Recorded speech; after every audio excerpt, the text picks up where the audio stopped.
Welcome to More Than Renovating, a renovate and real estate podcast. Our founder, Belinda Smith, talks to industry experts to provide you with the knowledge and information you need to make renovating for love and profit your reality.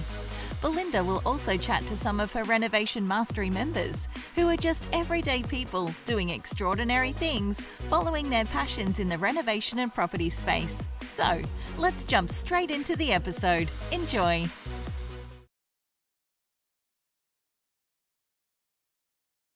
Yeah, hi everyone. My name's Belinda Smith from Renovate and Real Estate, and welcome to the More Than Renovating podcast. And today with me, I have two very, very special ladies. These ladies are sisters, and these ladies have joined Renovation Mastery and also Renovation Accelerator. And they've worked pretty closely with our coaches and flipped a house. But, you know, most importantly, these ladies are just like you and I. And so we're just going to unpack where it all began for them and where they are now and what they want to do in the future when it comes to property investing in their own family lives. So welcome, Kylee and Jodie. Hi. Thank you. Thank you for having us. Yeah, thanks for having us. So before we even start, let's talk about what you did as Renovation Accelerator students. You grabbed a house, and what area was that located in and why? Okay, it was located in central Western New South Wales. Yeah. Why? Look, we looked for properties to flip for probably 6 months, a lot closer to where we are, which we're located in Wollongong or just north. We could not find a deal. And in fact, it was you, Belinda, that I had a phone call with. And after 6 months of looking and not finding anything within, say, an hour and a half, I spoke to you and you just said, Kylee, you just got to keep at it, just keep going. So that next day I sat at my desk and I did not move until I found a deal, and I just went further out, ended up being 4 hours away, found a deal, and that's why we chose that location, purely because the numbers It was all about the numbers. Yeah. All about the numbers. And in the end, we can't have right next door to us. People always want to renovate 10 minutes away from home. They picture in their minds them driving home from work and popping in for 5 minutes and checking on what the tradies have done and organising everything close to home. And if we don't have the funds to invest close to home, nor if close to home is not the right, if the numbers don't stack up, if it's not the place to renovate and flip, then yeah, we have to look for somewhere else. So well done. Well done. Okay. So base figures, are you happy to share the base figures? Like what you bought, how much you renovated it, how much you spent on the reno and what you sold it for? Yeah, absolutely. So we bought the house for $433,000. Yeah. Asking price was $449, I think. Yeah. So we felt like that was a really, really good deal. So we jumped on that straight away. In fact, I'd never even been to this town. We just went there, saw the house, bought it on the Monday, which was only a few days after we'd spoken to you. Bought the house for $433,000. We sold it for $619,000. Yeah. Yeah. And we spent probably between $65,000 and $70,000 on the reno. Yeah. Okay. So profit was? Well, because of the holding costs and extra, just basically purchasing the sales costs. Yeah. So purchase costs were 20, sales costs are around about the same. Holding costs were about 20 because we were fully mortgaged. Yeah. So we came up with sort of close to $50,000 in what you would call profit. However, we went and stayed in hotel. We went and had dinners. We had some cocktails. Yeah. Yeah. That brings me to this point. I remember when I spoke to you ladies and you said, if we can do this and come out ahead and learn how to do it and actually get started on something that was affordable, that'd be enough. So I know that was your aim in the first place. So how do you feel about the outcome if you look at it from that perspective? Over the moon. We did so well. Absolutely. We were so happy. Yeah, it was an absolute win, Belinda, because for Jodie and I, this was so much more than making money. It was a lifelong, well, 20 years ago, we wanted to do this, and the timing just wasn't right, and we didn't have the right support. So, you know, the timing just felt right about a year ago when we decided to, you know, connect with you and take on a coach. And we just thought, timing's right. Let's do it, but let's have a great time. Let's live that dream, but let's make some money. And make, if we can make money, great. Yeah. And so we're really happy that, and also prove to everybody that we could actually do it because, I mean, even I was a little bit doubting at times how it was going to go, and, you know, I'm sure that there were a lot of people around us who doubted us, but it was really nice to prove them wrong. Yeah. Oh, that's always the case. I love that. I love a little fire in little bellies going, okay, let's have a go. Oh, and show, definitely. Yeah. And prove it to yourself. to make 50 grand on a flip, I feel like, for your first flip, I think that's a fantastic outcome. Yeah. If you could do a couple of those a year, then that's great. That's a decent income. And honestly, people think, I want to make 100 or 200 and 300, and you can on the right property. You can make those kinds of numbers. But I think people forget how hard they work day by day in a job that they don't necessarily like. Some people love what they do and other people don't, but how hard it is to bring home after-tax dollars and how much they're actually making in a day job and how much of their life is consumed with getting there, getting back and dealing with all of the people and the stuff that goes on in the workplace. Yeah. And potentially not even enjoying that job. Yeah. Like we loved every minute. I mean, we had some pretty scary and stressful at times. But that's the fun of it, the highs and the lows. Physically exhausting and in pain at times. Because we're not 25 anymore. No. Yeah, no, waking up on the floorboards because our air mattresses have been right down. It's not great. So, at my age. But anyway, that was all part of the fun. Oh, good memories. Yeah. So what did all the families, like your partners and kids and all that kind of stuff, what did they all think about you doing this together? I think at first they were unsure, like why and how we were going to get through it and everything. But as it went through and we took them out there to see the property and get a little bit involved, I think they actually started a little bit in awe and a bit more respect and suddenly realised what we were doing. And then at the end, I guess it was them actually going, wow, it actually gave us great kudos as far as the family goes, I think. Oh, I love all that. That's brilliant. They are so proud. And we've got, older kids. So my youngest is 15 and Jodie's oldest is 27, 28. Yeah. So, we've got kids between that age, and just for them to be a part of that journey as well as our, husbands, it was really fantastic to show them that, we've done this, because they've heard all the chatter for all these years as well that we're going to do this. And we honestly think as they babies thought even came with us to places. Back of cars. So it was really nice for them to see it actually happen and for it to be successful as well, and for us to have a good time and still be best friends as sisters, That's important.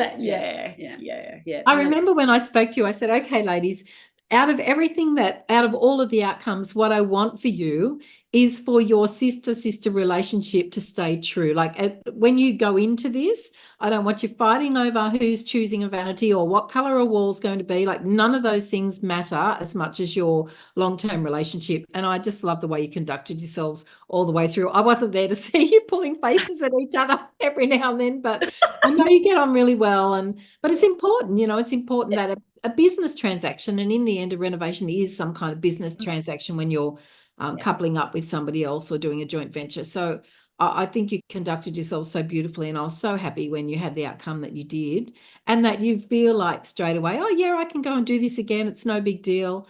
And I know you're working on your new bathroom or a bathroom, Kylee. Yes. So, yes, working on the new bathroom in my PPR. So in your PPR, and that I'm renovating that house to sell in a year or so. And so that's my current project at the moment. But Jodie and I really, it's not even if we'll do another flip together. We'll absolutely do that one. Yeah. We're super keen to get back into it and just keep rolling them over now. Yeah. And you will find deals and things will come your way. And because they know what you've done now, people will say, why don't you look in this town, or what about this, or I've got this property, let me, help me do this. Things kind of show up for us when we're in the game, when we've actually made the plunge and we're in the game. Yeah. Well, the agent that we sold our property through, we've had a brilliant relationship with him. In fact, what was great about him was he was new to the area and he'd only sold a few houses. But when I met him, I thought, you're young, you're keen, you're really super professional. Let's give him a go. And he was fantastic and did a great job selling our house. We've built a great rapport, and he's now bringing us properties saying, hey, Kylee, in fact, on Monday, he called me and said, I've got a house.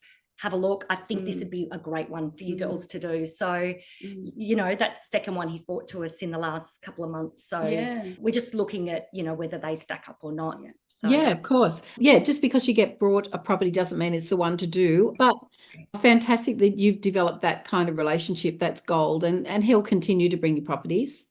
And we actually did that. Like, to us, it was really important to give back to the town. Like, we didn't want to take. So, when we found this house, it was such a rundown little old place that stunk and nobody wanted it, basically. But we walked in and could see beyond that. And it all happened very quickly. And so it went from being one of the ugliest and not nice places in the street to now being the prettiest.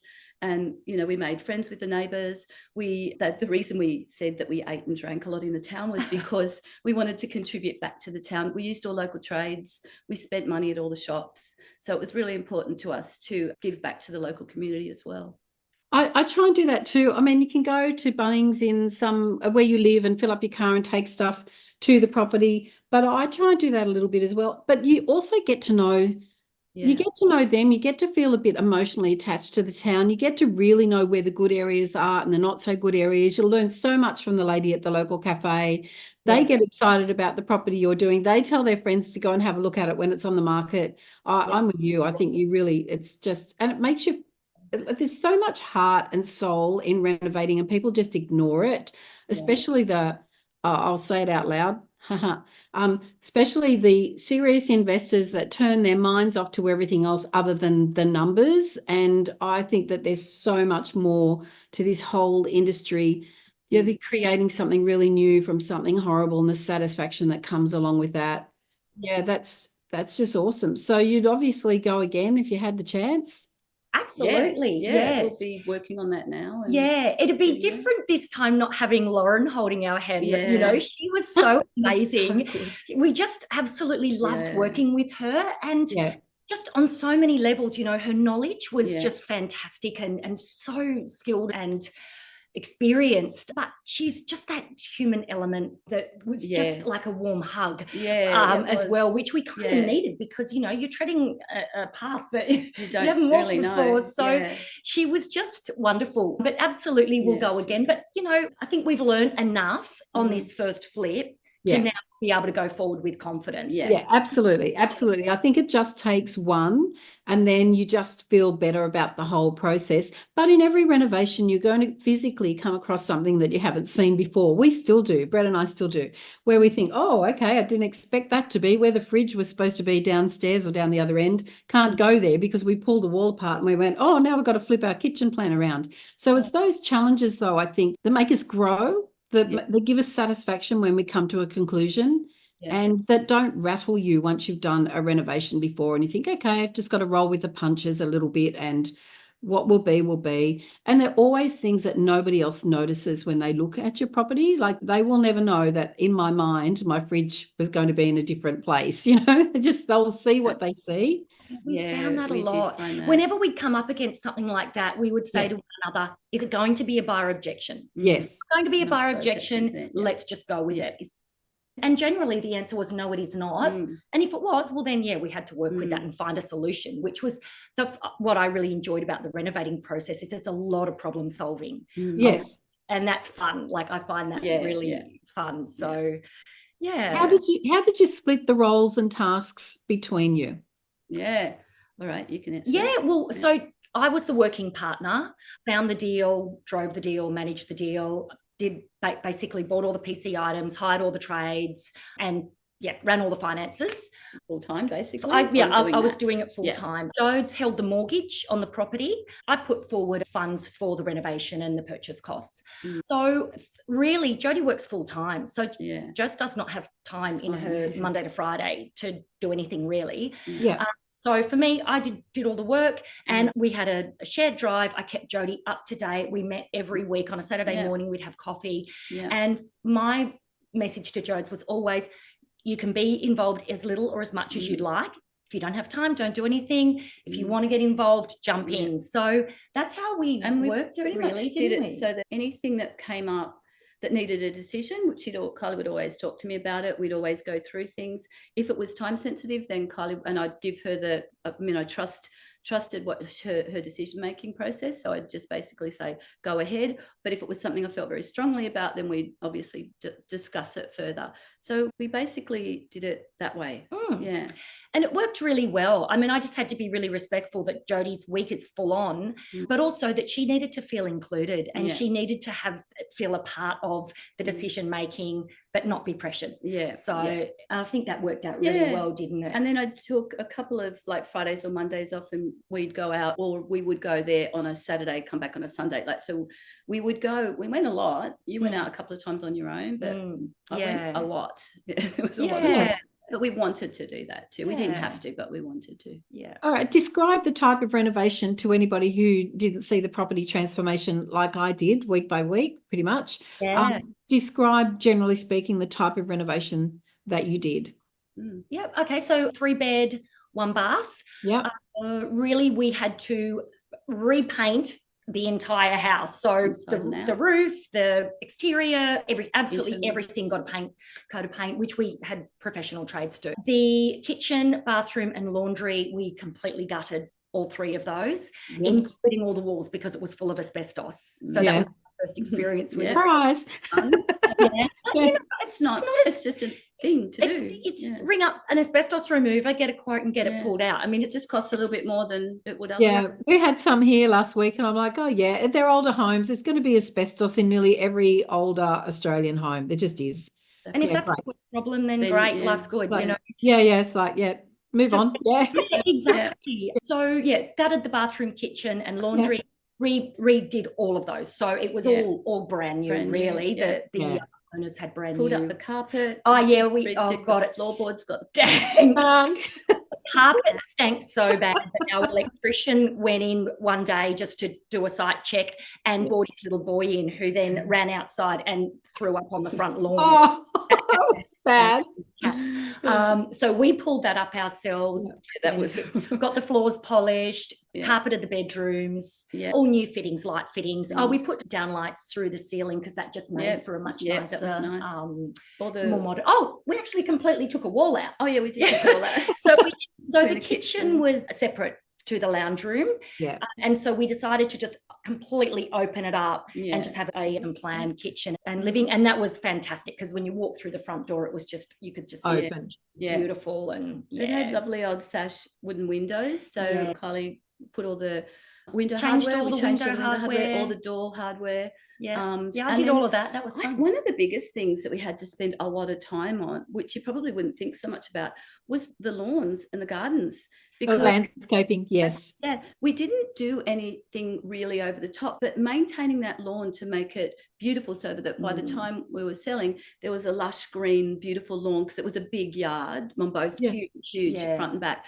And fencing, we had to work out a cheap way of doing fencing because it was all mismatched all the way around the property. It was just bits of fibro and chicken wire. And so that's something we hadn't initially really thought of, but we did budgeted for it in the FISO. And their FISO, oh gosh, we came absolutely on budget. I'm so proud to say I eyed that thing off every week, that FISO. And that's where I think it's so important getting it right from the beginning, which, you know, Lauren guided us through that too. I mean, we didn't have a clue what a fence would cost. But so just following that FISO was just probably the best thing as far as coming on budget at the end and not having spent a cent over. Some things were more, some things were less, but you just, you know, it all worked out. Towards the end, we just pulled things back based on how we were going. How you were going with other things. Yeah, it's such clever renovating. Spot on, ladies. And in the end, it is about the spend and it is about the decisions that you have to sometimes change your minds on what you actually really would love to have, but what you can actually afford to have. And again, they're things that people don't notice. They just walk in and see a really beautifully renovated home. Yeah. So tell me about the buyers. Who were they? Oh, we're so happy about that. Yeah, lovely young couple. Yeah. Really gorgeous young couple, first home buyers. Yeah. They the female, she fell in love with house. In love. She just wanted that house. And we were so pleased because they didn't come across the house right away. You know, it's funny, you get the house on the market and you think, great, job done, but it's not done at all. You've then got to sell it. That was the most stressful time probably. And the market was not hot. It was really, you know, our agent even said, Kylie, look, there's one buyer for every property. So you just have to be patient. And I thought, patient is not in my vocabulary. No, especially not when we're selling a house. I want this house sold. That's right. And so we were, every week getting great updates from our agent. But yeah, this beautiful young couple came along at the right time. We did have interest before them, but for one reason or another, it didn't come to fruition. Yeah. And so we were so excited. We saw them post on their own Instagram, a new beginning, and pictures of them in front of the house. And and so happy too that these people have come into the street because we know the neighbours so well now. It was really lovely that this young couple, that's their home now, and they're a great addition to the street. Yeah. So it makes you feel like you want to buy every old place in that street and keep doing up every. Yeah, you do. Because that's what they kept saying. The neighbours are saying, so when are you coming back? Like, see you again? It was, The neighbour across the road actually offered for me to stay there anytime I like if we do another house in the area. So, so nice. Yeah, so nice. Yeah, we went and had some drinks with her after when we came back at the end just to take the final photos. And it was lovely to catch up. We gave them little gifts. Little presents. There you go. Thus is the theme of this podcast, More Than Renovating, because it's so much more than the property. Well, it's so much more than the property. Yeah, absolutely. As kids, was there anybody in your life who was renovating or who kind of set the path where this was something that you thought you might do later on? Well, basically, do you think when we were little? Well, it was more about the fact that what we were talking about earlier, we grew up in commission houses because my dad was in the Air Force. So we grew up in the little tiny, the little defence houses. The defence houses. And travelled a lot and moved houses a lot. So I think for us it was about, and then Mum always had this dream of owning, building a house one day. We would get carted out around to all of the show homes. Like we'd be looking at places in and out of places all the time, just looking at the show homes, dragging us around. Mum and Dad, 3 kids in the back, and Mum just looking at her dream home. But I grew to love floor plans, so I really love looking at floor plans. That's the first thing I go to. I used to make our own, like for the house one day, and then eventually Mum bought a block of land when Dad was away once, and then they built their dream home from the ground up. Yeah, we lived in a caravan on the block of land while that was happening, so we saw the house being built from the very beginning. So I guess that was pretty inspirational. To for us to go, it was a necessity to live in the defence housing because we moved around a lot. So you're in with the community. Tiny houses. But to see Mum and Dad build, then this huge, 1980s 2-story, huge 4-bedroom home with a swimming pool. That was really impressive, wasn't it? It was. Yeah. Very impressive. Well, they showed what was possible. That's probably it. Yeah, but as far as actual renovating, Mum and Dad didn't really do that. I didn't know anyone that did. For me, my first reno was my PPR, and it was really out of necessity because, buying in Sydney and knowing that Paddy was starting a family, anything I could buy that was renovated I knew I'd grow out of very quickly. And your buy-out costs, it's just too expensive. So it just made sense to spend that same money on a bigger unrenovated property and then do it up and get the capital gains. Hubby and I did the same. What did I describe myself as the other day? 2 young, dumb and broke kids. People like, why did you renovate? Because we were 2 young, dumb, broke kids. We had to. We didn't have a choice. We didn't have big income. So that's why we started as well. Yeah. That's good. I'm going to ask you one at a time. What's your big why? Like why?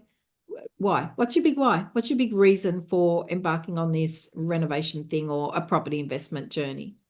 Kylie? Oh, me. Okay. Reason. Well, it is twofold. Big why. It is twofold. Number one, Jodie and I had always said we would do this. And if I say I'm going to do something, I'm going to do it. Might have taken us 20 years to get here, but it had to happen in my eyes. But my other why is I'd always said I would transition from my PR consultancy into being a full-time renovator. And that's what I've done. And that's what Rare has given me. And that's what I'm doing now. So it is now about replacing my income, which is the plans. It's, twofold, really. Yeah. Jodie? I guess my why is because it's the same sort of thing, because it's something that we'd always talked about and I really wanted to do it and achieve it and hopefully be successful at it. So I think it was mostly around just proving to people that I could do it. I think that was it. Particularly as you get older, you sort of feel like you start going, you go like this and then you start going like this, and you're sort of thinking, am I getting, am I not going to be able to do those things that I wanted to do when I was younger? So yeah, just pushing yourself and doing it. I think that's the why, to prove that I could. Yeah. Did you discover any DIY skills that you have now but you didn't have before? Yeah. I reckon about 100. Yeah. I never even picked up a whippersnipper before. Yeah. And the whippersnipper, Oh my we, God, oh we gosh, mowed, we did so many things, but that was drilled. part of it too, Yeah. Belinda, was Yeah. we hired the trades to do all the, all the Yeah. really important stuff.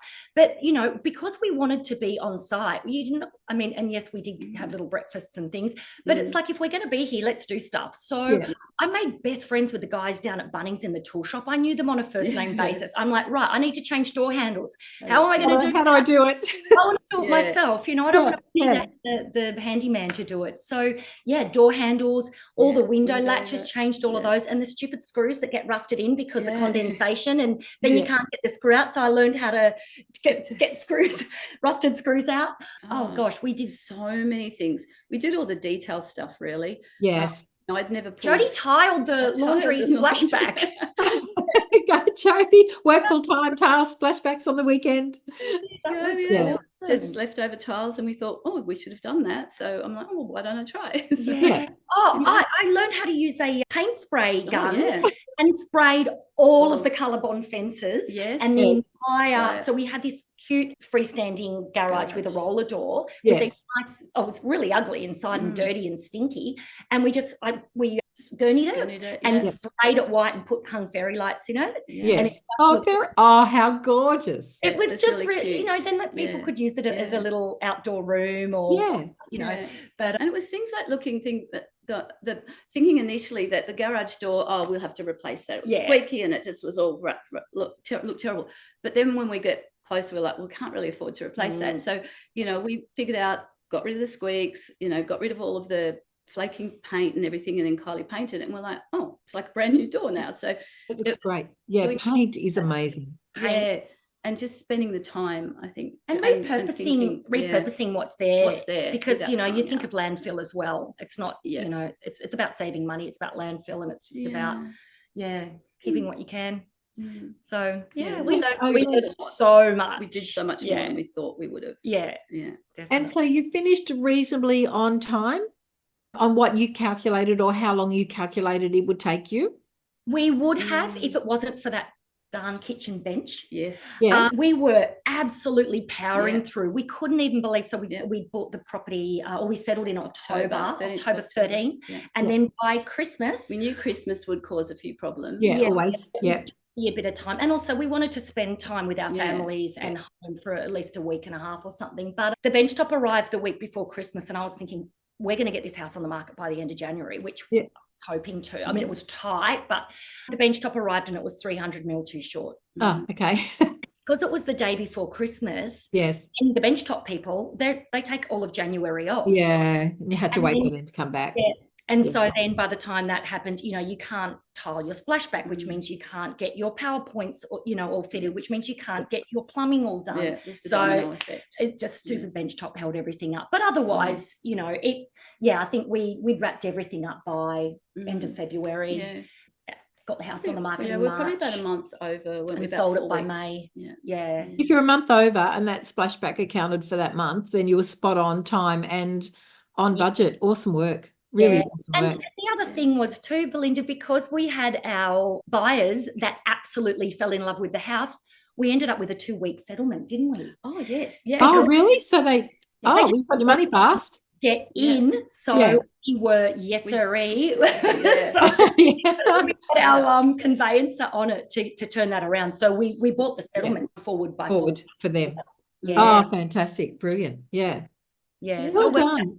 I'm so proud of you ladies, and I'm so glad you decided to say, okay, we are going to do this eventually one day. We're going to make it happen. And I'm so glad you took the steps to do that. It's an absolute pleasure working with you ladies. There'll be many, many more, I hope. But, at your own pace. Life is life, and we need to leisure and pleasure a little bit as well. So, take your time and do the ones that you want to do for a bit of extra cash and a bit of extra fun. Yeah, definitely. Right. Yeah, awesome. Well, we do have to say we wouldn't have been able to do it without you guys, because the confidence and the education that we got from that was next level, and it totally allowed it to happen. There's so many areas along the way where we would have just probably stopped or not been successful, perhaps. I think it's just that moment where you step over and say, yes, we can do this. Yeah. You just need that handhold or that shove in the back. Yeah. You need someone behind to do you. it. Yeah. If you're flying blind and you've never done something like this before, or at this level, or out of your own local town or anything, it can be absolutely terrifying. And to be honest, it can be high risk. So good on you. Good on you for learning how to do the numbers and for leaning on us. That's what we're there for. Yeah, thank you. Oh, no, thank you. It's an absolute pleasure. I like ladies who can do women, I call them. Yes. You just get stuff done. Yeah, absolutely. Absolutely brilliant. Absolute pleasure working with you guys. And I look forward to having another wine or two with you at the next workshop. Yes. And looking forward definitely, to that. we're looking forward to that too. That'll be fun. Yeah, brilliant. Thanks so much for joining me today. Oh, if anybody would like to work with Kylee or Jodie, then just send me a message and I'll make sure I put you guys in touch. Thank you so much. Thanks, Belinda. Bye. Thanks. Bye. Bye.